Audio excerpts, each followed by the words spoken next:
Okay, video progressing. Say hi. Say hello, hello.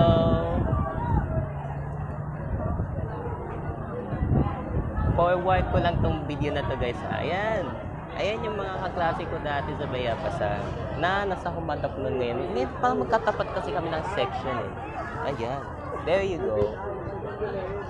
Well, see? Wait. Hello, second take video again.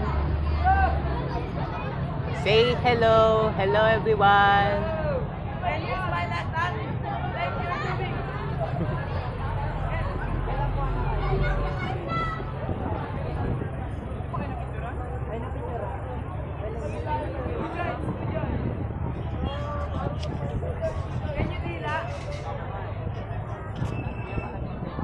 Well, I can stand back. Stand back for everyone. There you go. Ito yung mga nasa Humadap nun, guys. Ayan.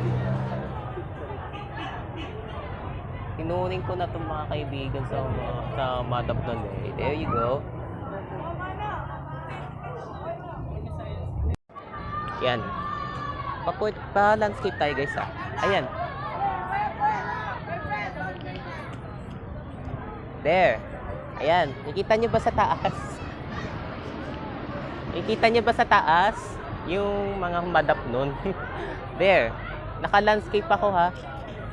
Ayan. Naka-landscape ako. There you go. Then here's me. Ayan. Pero papasok na din ako by the way kasi nasa section lang ang pa ako eh. Yeah, there you go. Ayan. May nakikita kayo sa taas eh. Mga taga-Humadap nun yan. There you go. Shout out nga pala, by the way, sa mga taga-Humadap nun. There you go. Then, I'm just having one more suggestion for you guys. Bakit ko na-achieve ang pagiging vlogger ko? Sinimulan ko kasi to nung elementary ako. Yung pagbablog, yun nga lang, natigil nung nagsimula na ako mag-high school for 2 years, ayan, natigil. Tapos nagsimula na ulit ako mag-vlog, ayan, nasa 3rd year high na ako, grade 9. And yun nga, specific. Kasi nga, diba, sa tinagal-tagal ko nang hindi naka-vlog, ayan, ngayon lang ulit ako nagbalik. Okay, so part, ano ba? Ano na ba part 2? Part 2 mamaya guys ha? Then ikot-ikutin natin to.